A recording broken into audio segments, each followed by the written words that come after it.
Latest updates ఎప్పటికప్పుడు పొందడానికి big TV WhatsApp channel follow అవ్వండి. లింక్ డిస్క్రిప్షన్ లో ఉంది.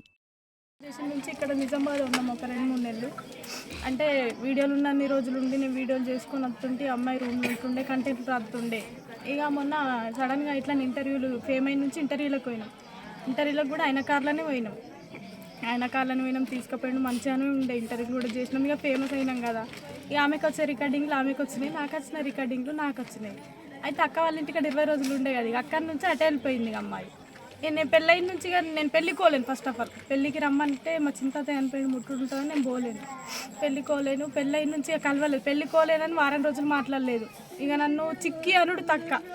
ఈ పాటలు రండముండ పాటలు వాడి నుంచి ఏ రండా అంటుండే, అక్కుతోటి నన్ను ఏ రండా అంటుండే, ఏ చెప్పే అంటుంటే ఇట్లని.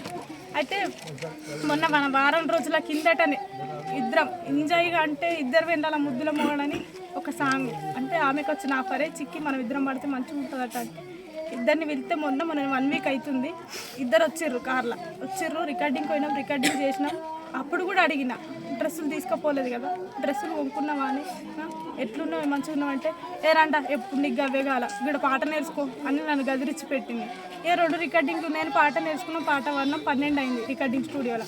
ప్రొడ్యూసర్ అన్న వాళ్ళు ఏమన్నారు, చిక్కిని బస్ ఎక్కించుకోరు అని అంటే నైట్కు జేబీఎస్లో నన్ను 2 గంటలకు కూడా బస్ ఎక్కించారు. మొన్న 1 వీక్ కిందటి బస్ ఎక్కించారు. ఇక గట్టిగా దూరం పోయినాక కూడా గట్టిగా వచ్చి హగ్ చేసుకున్నది నన్ను. అంటే పెళ్ళై నుంచి కలవలేం కదా, పెళ్ళై నుంచి అంటే ఇన్ని రోజులు దగ్గర ఉంటుంటే కానీ పెళ్ళై నుంచి కలవలేదు నేను. బాగా రోజుల తర్వాత అని వచ్చి పోయేది బాగా చెప్పి ఒక్కసారి హగ్ చేసుకొని పోయింది. నేను కూడా బస్ ఎక్కినట్టు ఫోన్ చేసినా పోయారు. పోయినాక కూడా మంచిగానే ఉంది. పోయిన వారంటే నేను ఇంటికి చేరుకున్నాను. నేను కూడా మార్నింగ్ కాల్ చేసిన, సరే నేను వండుకుంటా నిద్ర లేదు కదా అని పండుకున్నది. ఇక నాకేం చెప్పలేదు. ఇట్లానే అమ్మ వాళ్ళతో మాట్లాడుతుంటే మొన్న కూడా అమ్మ మాట్లాడింది. అమ్మ మాట్లాడుతాడనే నేను నాన్నకు డైలీ చేస్తుంటే 2 రోజులకోసారైనా నాన్నకు నాన్న మాట్లాడుతుందటనే నేను వీళ్ళకి కూడా ధైర్యం చెప్పేదాన్ని. ఎందుకంటే అమ్మ నాన్న మాట్లాడతలేరు, అక్క మాట్లాడతలేదు, నా ఫ్రెండ్ ఎంత కుమిలిపోతుందో వాళ్ళు మాట్లాడకపోతే అప్పుడు మాత్రం నేను మాట్లాడినా. ఎట్లుండవు ఆడ ఎట్లుంది వాతావరణం, నేను అసలు పెళ్ళికి రమ్మన్నది అసలు నాకు దేవుడు అట్లా చేసిందో తెలియదు కానీ నేను పెళ్ళికి కూడా పోలేదు.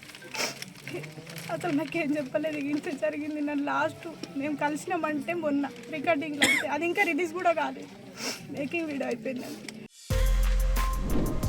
For more videos like this, subscribe Big TV channel.